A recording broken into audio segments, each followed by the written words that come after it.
Inicialmente, eu gostaria de situar um pouco o tema da palestra de hoje. Ela diz respeito ao que é chamado na comunidade externa o whistleblower, o assoprador de apito. Isso é uma metáfora à ideia daquele cidadão que, percebendo um ato irregular, a prática de um ilícito, e não necessariamente que ele seja um ilícito penal, pode ser uma irregularidade qualquer, tal como num jogo em que o juiz apita e chama atenção para uma irregularidade, com esse apito ele chama a atenção do público ou de alguma autoridade pública. Essa figura do whistleblower é conhecida no Brasil com algumas denominações ainda em construção, como o cidadão colaborador, como o reportante do bem, como o reportante, e ele tem previsão em diversos tratados e convenções internacionais e organizações internacionais.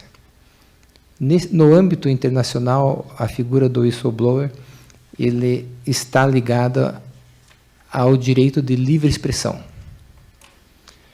Livre expressão porque, em sociedades democráticas, o cidadão tem que ter a liberdade de falar sobre questões de interesse público, sem que, em função disso, recebam ou tenham algum ato de retaliação.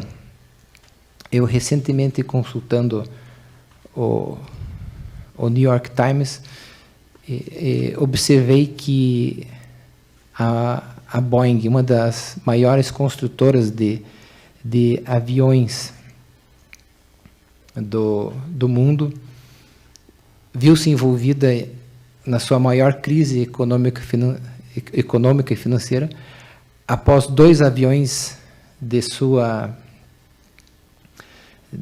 fabricação terem caído, matando mais de 340 pessoas. E o que me chamou a atenção nessa reportagem que eu lia é que o ex-gerente de controle de qualidade da Boeing relatou para o repórter da New York Times que ele havia saído da empresa porque fora transferido de local onde trabalhava e sofreu pressões dentro da empresa após ter relatado algumas questões relativas ao processo de produção e aos processos da empresa. Ou seja, ele não tinha dentro da empresa um ambiente para fazer esses relatos e acabou, então, por deixar a empresa. E ele fez uma declaração que foi muito impactante para mim, pois ele disse o seguinte, que até o momento em que ele esteve perante a Boeing, ele não assinou nenhuma liberação de avião que ele pudesse certificar-se da qualidade do controle de produção e de que ele estava realmente pronto a voar. Então, isso quer dizer o seguinte, que às vezes funcionários são atentos a questões que podem ser de interesse da comunidade, fatos que podem não ser necessariamente e criminosos, por exemplo, aqui uma falta de controle de qualidade, talvez, uma falta de um desenvolvimento de controles mais eficientes, e ele não tem espaço para denunciar, porque se denunciar, ele sofrerá retaliações, ele será objeto da investigação após um relato dessa natureza. E ele ainda relatou um fato também interessante, que após as apurações desenvolvidas perante o governo americano,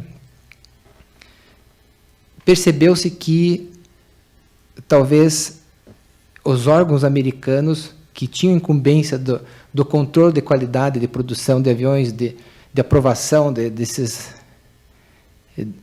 dessas aeronaves, talvez essas pessoas não tinham suficiente treinamento para o exercício das funções. Então, aqui, me parece um binômio bastante interessante em que o cidadão, quando coopera, relatando um ato de interesse que ocorre dentro de uma empresa, ele, às vezes, também acaba desencadeando uma melhora do próprio serviço público. Então, é por isso que, em sociedades democráticas, o cidadão deve ter a mais livre vontade de se expressar sem que tenha esse perigo. E esse perigo no Brasil hoje existe. O Brasil ele tem uma legislação que permite a demissão sem justa causa, permite crimes de calúnia, difamação, injúria, permite ameaças do empregador perante o empregado em relação a eventual rompimento de cláusulas de confidencialidade sobre os assuntos da empresa, ações de dano moral, enfim, uma série de danos que podem ser impingidos ao cidadão colaborador e, portanto, esses riscos somente poderiam ser anulados ou, de alguma forma, mitigados ou mesmo extirpados enquanto ameaças por legislações específicas. Não é apenas o Congresso que tem autoridade de, por exemplo, dizer que um cidadão que relata de boa fé um fato de interesse público não está sujeito ao crime de calúnia e difamação, não está sujeito à demissão sem justa causa, se essa demissão está correlacionada de alguma forma a uma denúncia. Mas no Brasil, o whistleblower, ou o cidadão colaborador, está muito ligado à ideia de denúncias criminais, e isso não é o fator fundamental para uma sociedade. O ideal é que haja uma liberdade ampla sobre fatos de interesse, sobre relatos de interesse público. Então, atualmente nós temos 2 projetos que debatem possíveis sementes do que pode vir a ser um programa de proteção ao whistleblower. Um encontra-se no projeto do ministro Alexandre de Moraes, que tem, juiz Paulo de Albuquerque, uma defesa ou a previsão de que o cidadão possa denunciar apenas organizações criminosas, não se aplica, então, aos demais fatos de interesse da sociedade. E temos o projeto do ministro Moro, que ele prevê uma maior abrangência, prevê algumas regras de proteção, mas sem que essa proteção esteja detalhada pelo Congresso e sem que seja, ou que possa ser considerada uma ampla proteção aos cidadãos que desejam colaborar com o Estado. Então, o evento aqui hoje é para nós tomarmos pé um pouquinho sobre esse assunto, que é debatido fartamente na comunidade internacional, é recomendado por tratados. O Brasil atualmente deseja ingressar na organização na OCDE, que é a organização que congrega mais de 40 países para o desenvolvimento econômico. Essa organização tem estándares, tem guias que se exigem desses países que integram a organização. Essa legislação que está hoje em tramitação não atenderia aos padrões da OCDE.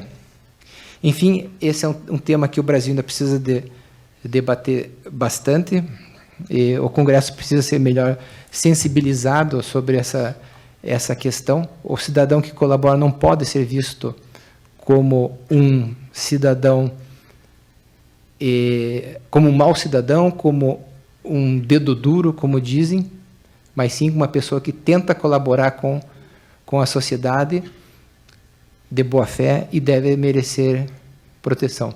O que falam dos perigos de um denuncismo ou de um número elevado de denúncias pode ser mitigado com ferramentas legais específicas. Os países têm controle sobre isso. O próprio direito de expressão apresenta limitações legítimas. E uma das limitações que o Congresso brasileiro ainda não pensou em fazer e que limitaria bastante o deputado Renan de Stephens é a ideia de que, pelo menos num primeiro momento, a figura do denunciante, colaborador, ou eu prefiro sempre chamar de reportante, ele fosse sempre atrelado a uma atividade de ambiente de trabalho. Então, eu relato fatos ligados a uma percepção que eu obtive no meu ambiente de trabalho ou funcional. E aí, então, nós diminuímos bastante o espectro dessas eventuais manifestações. Mas, enfim, eu acho que existem vários aspectos para ser desenvolvido. Eu lembro que a ENCLA, Estratégia Nacional de Combate à Corrupção e Lavagem de Dinheiro, apresentou um anteprojeto sobre esses programas de whistleblower, muito amplo, e uma legislação bem feita, bem construída. O Dr. Marcos Lindmeier, da Controladoria Geral da União, participou ativamente com outras várias instituições, Polícia Federal, Ministério Público, Tribunal de Contas da União, no desenvolvimento dessa legislação, e creio que posso um pouco falar em nome dele também. Nós temos bastante convicção de que é um projeto bastante amplo e que poderia, inclusive, impactar esse instituto na América Latina, e porque diz diretamente com a liberdade de expressão prevista na Convenção Interamericana de Direitos Humanos e na Convenção Europeia de Direitos do Homem. Enfim, era só essa introdução para situar um pouquinho o tema.